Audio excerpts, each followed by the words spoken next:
अस्सलाम वालेकुम स्टूडेंट्स, हम कंटिन्यू करेंगे यूनिट नंबर 17 और हम पढ़ रहे थे केमिकल कोऑर्डिनेशन। और इसमें हम जो टॉपिक आज पढ़ेंगे वो है एंडोक्राइन ग्लैंड्स ऑफ मैमल्स। इसके कुछ जो थे हार्मोन्स हमने लास्ट लेक्चर में पढ़े थे। अब हम इससे नेक्स्ट ग्लैंड्स पढ़ेंगे। जो सबसे पहले स्टार्ट करेंगे थायराइड ग्लैंड। थायराइड ग्लैंड जो है मैमल्स में कहाँ प्रेजेंट होता है? बिलो द लिम्फस, और इसके दो लोब बने होते हैं। ठीक है, अब ये क्या कुछ प्रोड्यूस करवाएगा? सबसे पहले तो ये प्रोड्यूस कराएगा थायरोक्सिन। ठीक है, जिसको टेट्राआइडोथायोनिन T4 भी कहा जाता है। इसके अलावा ये प्रोड्यूस करेगा ट्राई आइडोथायोनिन और T3। ठीक है, इसका जो स्ट्रक्चर है थायरोक्सिन के जैसा ही है, लेकिन यहाँ पे 3 आयोडीन एटम्स की जगह 4 लगे होते हैं। इसके अलावा ये प्रोड्यूस कराता है कैल्सिटोनिन हार्मोन। ठीक है, the thyroid is active continuously but produces high levels of secretions during periods of rapid growth and sexual maturation and in stress conditions। ये हम पिछले जितने भी हमने सिक्रीशंस पढ़ी उसमें हमने यही देखा कि नॉर्मली इनका फंक्शन जो है कॉन्टिन्यूसली चलता है, लेकिन जब कभी इस तरह कंडीशन होती है जैसे कि रैपिड ग्रोथ की या सेक्सुअल मैचुरेशन या फिर जो स्ट्रेस की कंडीशन हो, जैसे बहुत ज़्यादा कोल्ड या हंगर गया, तो उसमें इनकी जो प्रोडक्शन है वो ज़्यादा हो जाती है। थायरोक्सिन एंड ट्राईआइडोथायोनिन, ये दोनों हार्मोन्स जो हैं ये एक ही तरह काम करते हैं। ठीक है, they act on the basal metabolic rate by stimulating the breakdown of glucose and release of heat and generation of ATP. क्या कुछ करना है इन्होंने? ग्लूकोज की ब्रेकडाउन करवानी है। ठीक है, इसके बाद इन्होंने क्या करना है जिससे हीट रिलीज होगी, और इसके अलावा जनरेट कराना है एटीपी को। ठीक है, इसके अलावा ये स्मेटोट्रोफिन हार्मोन जो हमने लास्ट टाइम पढ़ा था उसके साथ मिलकर भी काम करते हैं। और वो क्या काम करवाता था? ग्रोथ। ठीक है, तो ये भी फिर ग्रोथ करवाएंगे किसकी? They act as directly on brain cells causing them to differentiate. Brain cells के ऊपर ये एक्ट करते हैं, फिर उनको डिफरेंशिएट करने में हेल्प करते हैं, उनके फंक्शंस को डिवाइड करते हैं। ठीक है, एम्फीबियंस में ये क्या करते हैं? They bring about the process of Metamorphosis. Metamorphosis का जो प्रोसेस है इसमें जितनी भी लाइफ स्टेजेस होती हैं, इसमें हम यूजुअली फ्रॉग की एग्जांपल पढ़ते हैं। ठीक है, वो टैडपोल लार्वा होता है। ठीक है, और फिर इसके बाद वो अब डिफरेंट स्टेजेस से गुजरते हुए पूरा फ्रॉग बनता है।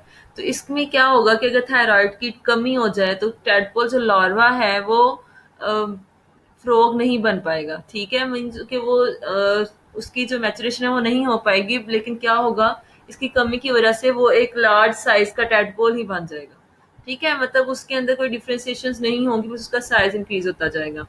इसके अलावा थायरोक्सिन जो है अगर ज्यादा प्रोड्यूस हो तो भी डिजीज कॉज करते हैं, जिसे कहते हैं ग्रेव्स डिजीज। ठीक है, इसमें क्या होगा? With exophthalmic goitre and increase in the basal metabolic rate. Metabolic rate जो है वो भी ज्यादा होता जाएगा और गोइटर की कंडीशन हो जाती है इसमें। ठीक है, जिसे आम ज़ुबान में गिल्लट की बीमारी कहा जाता है। This can lead to cardiac failure if prolong, और अगर ये बहुत लंबे अर्से तक चले तो ये हार्ट फेलियर या हार्ट अटैक का बायस भी बन सकती है। अब जो ग्रेव्स डिजीज है इसकी जो कॉजेज हैं, इसकी वजह क्या है कि बॉडी जो है एक प्रोटीन बनाने लग जाती है अब नॉर्मली। ठीक है, जिसकी वजह से थायराइड जो है वो ज्यादा रिलीज होने लग जाता है। ठीक है, इफ कंजेनिटली डेफिशिएंट, अच्छा अगर ये कभी कम हो जाए थायरोक्सिन तो फिर क्या होगा?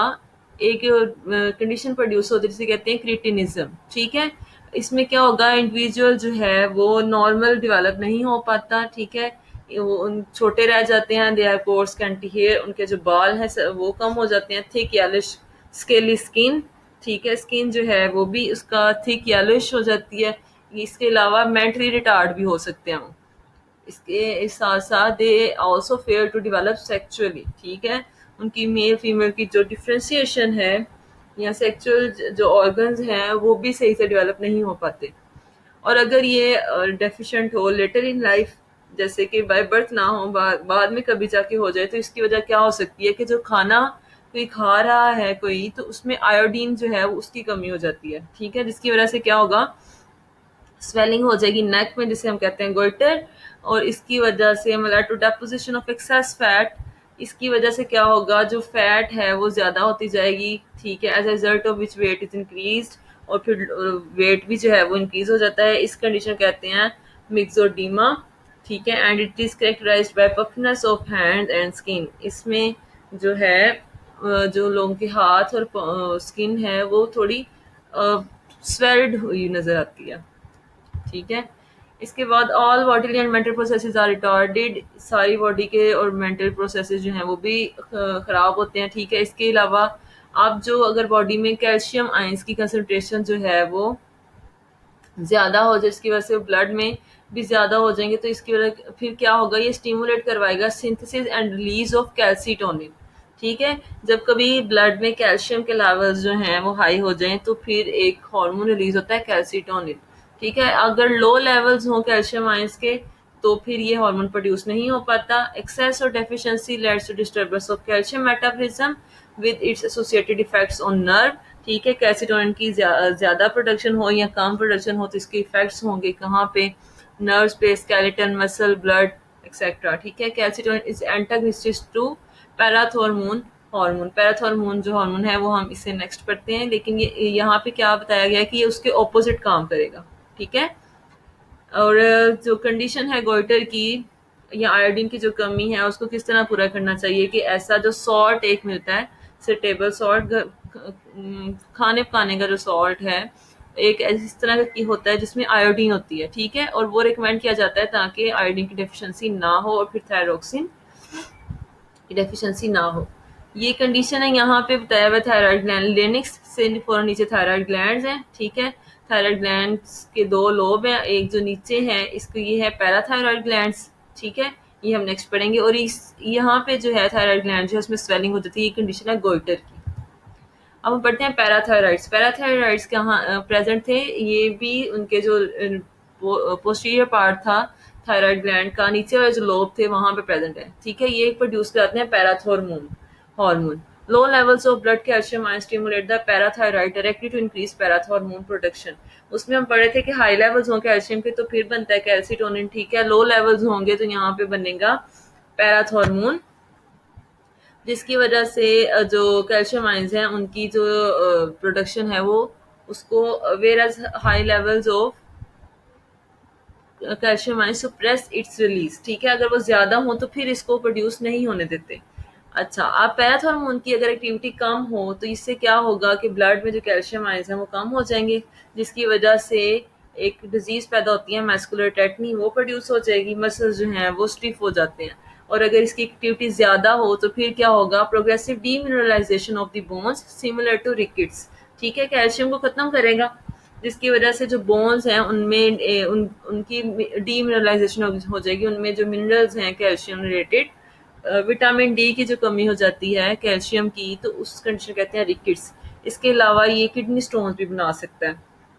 दोनों कंडीशन जो हैं ये फेटल होती हैं, रिकेट्स भी और किडनी स्टोन्स भी। नेक्स्ट हम पढ़ेंगे आइलेट्स ऑफ लैंगरहैंस पैंक्रियाज, ठीक है। इसके जो पैंक्रियाज के जो सेल्स हैं आइट्स, और इनमें जो अल्फा सेल्स हैं इसके, वो हम देखेंगे कि वो किस तरह से एक्ट करते हैं in endocrine as endocrine glands, ठीक है। This is under control of pituitary trophic hormones. ये जो हमने पिट्यूटरी ग्लैंड के हार्मोन्स पढ़े थे जैसे कि सोमैटोट्रोपिन हार्मोन एंड एड्रीनोकॉर्टिकोट्रोपिक हार्मोन, ये उनके कंट्रोल में होता है, ठीक है। और रिस्पॉन्ड करता है to the levels of blood glucose, ठीक है। ब्लड में जो ग्लूकोज के लेवल है उसको। The islets contain large number of P cells associated with insulin production, ठीक है। अब ये जो पी सेल्स या इसको रो का साइन बोलते हैं, ये जो हैं ये स्मॉल सेल्स होते हैं, ठीक है। और ये भी डिफरेंस होता है बाकी सेल और इन सेल में डिफरेंस होता है, ठीक है।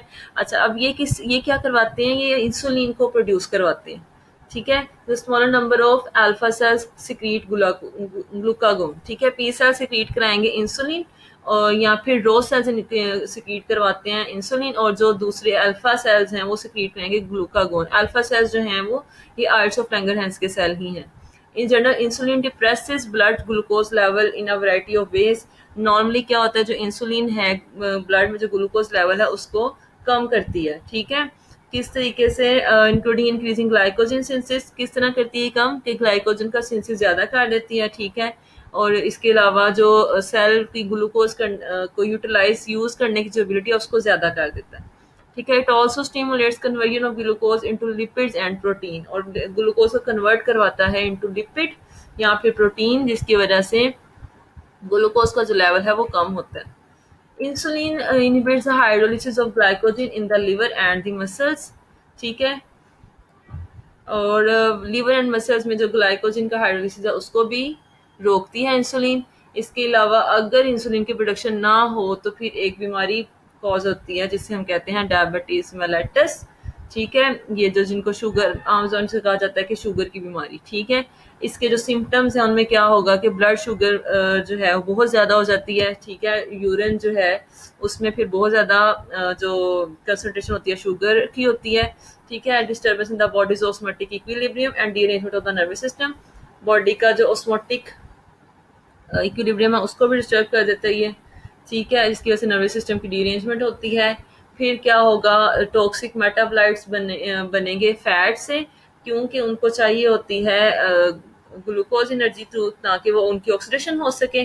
ठीक है, तो ग्लूकोज बॉडी में रहता ही नहीं है, वो यूरिन के थ्रू निकलता जाता है। ठीक है, जिसकी वजह से जो टॉक्सिक मेटाबोलाइट्स हैं फैट के वो इकट्ठे हो जाते हैं, एक्यूमुलेट हो जाते हैं and only and are only lost from the kidney with valuable metal cations. फिर बस इनकी जो ये किस तरह से बॉडी से निकल सकते हैं कि किडनी में जाते हैं, फिर वहां से मेटल कैटाइंस के फॉर्म में निकलते हैं। दी बॉडी बिकम्स डिहाइड्रेटेड, और जो बॉडी है उसमें पानी की कमी हो जाती है जिस वजह से।